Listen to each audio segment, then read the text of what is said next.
Listen, you didn't come here to actually listen about a small little indie game. You're actually here to listen to some sweet commentary on Fortnite, right? Right? Hey.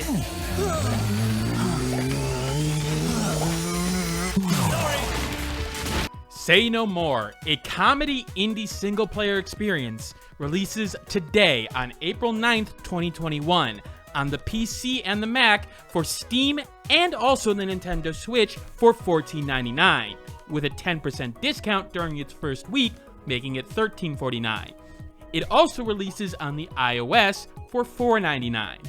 But before I begin this review, this key was obtained from the PR group, Plan of Attack, for the purposes of review. That won't change my opinion of the game in the end, but you should know that because of FTC guidelines, as well as the whole morals thing, you know?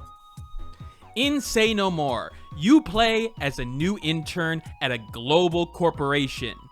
You start your first day on the job in a hyper-exaggerated, yet somehow still feeling realistic scenario of being asked by everyone to do their tasks for them.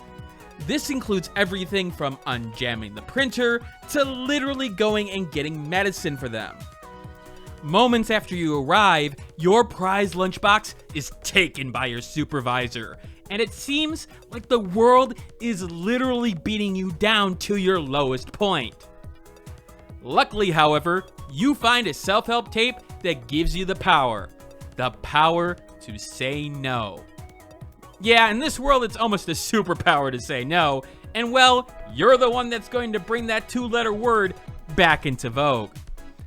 This is done simply by pressing the spacebar at first, but soon after you get the power, you'll be able to charge up your no for more powerful no attacks. Even later on, you'll get the ability to say different types of no's, which I'm not sure actually mean anything other than just being a little bit of a different animation and aesthetic type. You're also able to do small things to help recover your stamina for your powered up no's, such as sarcastically hmming at someone, or laughing in their face as they try to get you to do what they need you to do. I'll go more into the gameplay later on, but let me first focus on the story and the main premise of the game, and really why you're here. From the get-go, let me be clear about something. This is a game that's trying to go down a story arc more than anything else. This isn't an arcade game where you're racking up points and completing for a high score. When I saw a couple of the first GIFs of the game, I did think that maybe it would be an arcade format, but it's not. It's got about 10 or so chapters, and you'll be following your self-created intern as you go up the corporate ladder to get your precious lunchbox made by your roommate back, and learn about the value of saying no and yes along the way. Themes and sub-stories develop along the way that can range from touching to just plain batshit insanity. And the best way I can describe the game in terms of games that have come out already is the game is somewhere between Untitled Goose Game and a visual novel. The structure is mostly linear with very small segments that branch off, but the chaos of the Untitled Goose Game is what I'm going for here. It's just sort of goofy. So you're probably asking, okay Dragnix, how's the story experience? It's pretty good. What I appreciate about the game's writing is how it never feels heavy-handed or overly preachy with its themes, while still approaching topics with a degree of commentary. In addition, it's still able to mix comedy in effectively along the way, getting good chuckles out of the situations that come up, but never passing the point of disassociating itself from its themes. In particular, with the current landscape of the corporate world and those entities like Amazon being such a lightning rod for the issues of economic equality and workers' rights, it would have been very easy for the game to be heavy-handed with its message and literally just play off the current unrest. But no, it's smart about it. It goes at it at both angles, and even though it takes a side towards the workers, it does understand, hey, sometimes things just sort of get out of control, and sometimes people aren't what they seem to be on the surface. Now, I will note, one of the big factors that come into play in enjoying this writing is resisting hitting no right away, or at all in certain cases. Hearing how coworkers justify what they are asking from you can be some of the best parts of the writing, or lead to unexpected twists in their requests.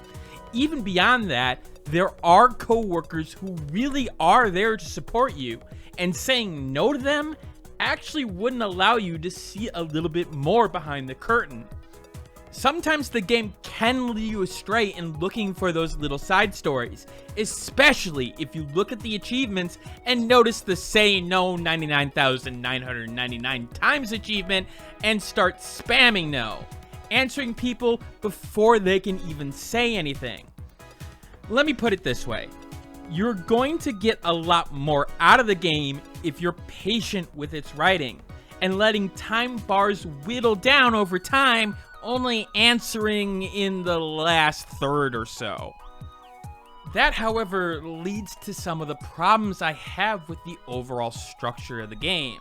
How sometimes the gameplay, story, and even the presentation can be at odds with itself.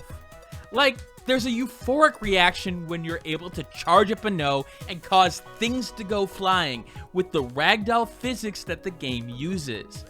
Let's be honest, that's probably one of the reasons why you're here, and that can be fun.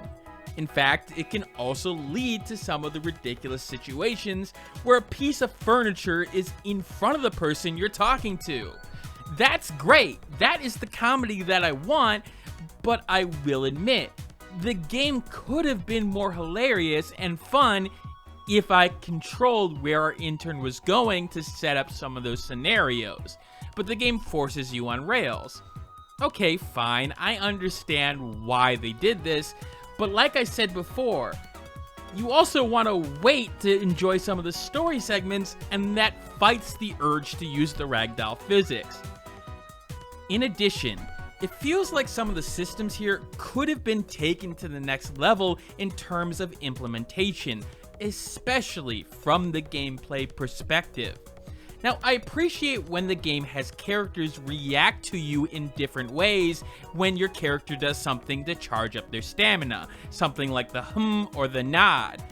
In particular with the nod, when using a nod at the right time in certain scenarios, certain characters will first react to you thinking you're saying yes, and then realize that, wait, no, that's not it. And seeing how those characters react to you can lead to some fun replayability elements and some good humor. But for some reason, that doesn't seem to apply to the different no types. The cold no, the wacky no that you get, etc. In fact, yeah, I can change those elements and try it on different people, but it doesn't seem to affect anything. And that's weird considering that, well, they make a point of changing those. Maybe I just missed it, but really it's only the charged no's that seem to have certain scenarios that require them. And even then, there's not much in terms of a difficulty or even timing in which you feel like you're the one causing the situation to happen in this specific way. It's strange. Even though I think the game is reasonably priced for the content that it delivers on Steam and the Switch, and is something that I will end up recommending, I found myself really wanting more branching dialogue paths and more exploration type scenarios than what the game gives you. This is what I call Dr. Pepper syndrome, aka I love the taste of what I've drunk so far, and I just ended up wanting more of it even when I've already drank enough for the whole day. Considering the amount of languages the game is in and the amount of voice acting in it, that would have been a lot more costly, so I get it. But yet I sit here and almost would kill for a scenario creator from the community, because it's just one of those games that I think is only breached the surface of its potential. I really think a sequel or something that takes the game and its branching paths to the next level would get a lot of people on board. The fact is, the humor's here. The presentation's here, the overall style is here, and yeah, I have complaints about the gameplay, but honestly, it's a storytelling experience that works. It does help, however, that the presentation in its color and over-the-top animation style helps really bring life to this world. It's the small things here that really sell it. Yeah, you can create your own character like I did and really specialize it in its ridiculousness, but it's stuff like the walk cycles in the background here that can make you laugh at a moment's notice, especially if you're paying attention to one thing and then notice it. Or it's things like the anime type power-up sequence that occurs out of nowhere that makes you appreciate the game digging into your childhood roots, or the developer's childhood roots. Hell, it can lead to your own fantasy scenarios about the game and its world. Like, what really plays when the headphones hit your intern's head? What motivates them?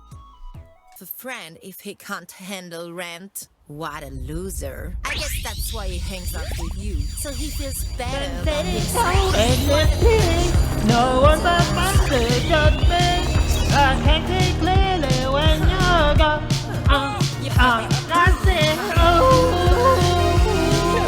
One thing I didn't expect, however, was the reasonable voice acting. Granted, your character has a choice of voices, and you will only say the word no, so there's not a lot of range there. But all the characters that you come across are voiced, and are voiced rather well. With the amount that was in the game, I guess I didn't expect the quality of voice acting that we got here. Especially the hierarchy of bosses. They shine here in particular, and while they are all small parts, I wasn't actually expecting them to be as good as they were. Take a listen. Keep it down! Rude! Topic is rude! Aggressive here! Less running! Okay, you may run. Is it wrong to want more? I just don't want to stay here forever. Is that bad? It's not like we were born office workers. Time sure flies. Is that what you're thinking? Well, it can, and you need to slow down to rest and recuperate. Imagine a world where instead of working all 7 days, we get to work 5 days and rest for 2. Or, even crazier, working 4 days and resting for 3. Now, one question that's going to come up is whether to get the game for the Nintendo Switch, Steam, or the iOS if you get the game at all. And honestly, this may be the question that I've struggled with the most when looking at the details of this review. Many people will look at the cheaper price on the mobile platform when getting the game, and I really can't say that I would blame them in this case. The fact is that from a gameplay perspective, you're not losing much when moving to a phone as an input method. And frankly, the colorful style and artwork could translate to a smaller phone experience somewhat. For the purposes of this review, I played the Steam version of the game, and I didn't run into any issues with the presentation, resolution, or really big frame rate issues. There was one, when supercharging the no when you get the third bar, the game could skip a frame or two during the charging part, but really it's hard to notice with the chaos on the screen. So I admit, this part is conjecture with the phone, but the detail in which I was able to see the game from a 4K perspective on Steam, even with the more stylized and not overly texture/complicated models, I could really see small details and things, especially in the animations. And I'm not sure that would translate to a phone that may have a great resolution, but may not give you the screen space to work with to easily identify it. In addition, it's not the kind of game that you can play with the sound off, in my opinion. You do need to hear those voice lines and those no's for the inflection that's put on them to really get the most out of the experience. So if you do get it for the phone, make sure you play with a Bluetooth headset. There is one last thing I want to discuss in this review, and it's one of those intangible factors that Say No More has. Of course, great writing and positive story elements will affect this, but there's something about the way that Say No More was presented that really struck a chord from an uplifting standpoint. Sure, the game makes you smile, even those moments where you have conflict in the game, but it's more so how the game can sort of help put some items in your own life into perspective, and how it doesn't necessarily beat you down for not looking at those items critically before the game, but also gives you reasons to positively attack some of those problems the next time you go into work. I actually found myself affected when I sat down to code the next day, and that was interesting to me. Yeah, I've had games that have affected me before, but it was interesting the way this one did. Even in this review, I found myself looking at things a little bit more positively in terms of my editing. The fact is, that Indie Mouse segment, yeah, it was probably bad, but most of the time I wouldn't even try to record it. But this time I did. And yeah, it may have failed, but it's interesting to see what the effects of the game has. And frankly, if you need an uplifting tune between Wonder Song and this, yeah, you could get a lot worse in a life coach. In the end, I enjoyed my time with Say No More, as the comedy and writing shine without undermining the messages that the game is going for. It's a combination of dumb fun and topics that will make you think, and the game is basically one that puts a smile on your face while playing it. The gameplay could have used some evolution in certain areas, but it does the job for being a structure to the story for the most part. It may not have the arcade elements that I was hoping for, but it's a game that's worth playing for the sheer smile factor, coming in at an 80 out of 100, making it a solid buy unless you're hurting for cash. But that does not take into account my enhancer system, which takes the more subjective elements of games and puts scores on them to match the game to you.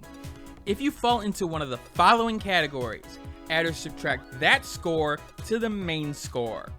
If the first digit of your new score changes, then refer to this chart to see where the game lies in the buyability score for you.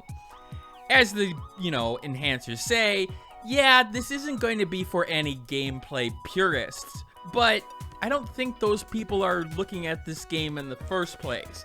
I mean, it does seem like a comedy game on the surface, and well, it is. Anyway, that's it for this review. The next review will be probably in 2 to 3 weeks. I will be going home to visit my family next week, starting on Wednesday, so even streams will be a little bit down over the time over on Twitch. But, it's been a while, and I really want to see my family. It will probably be a visual novel from Fruitback Factory next, but until then, this is Dragnix signing out, and as always, keep on gaming.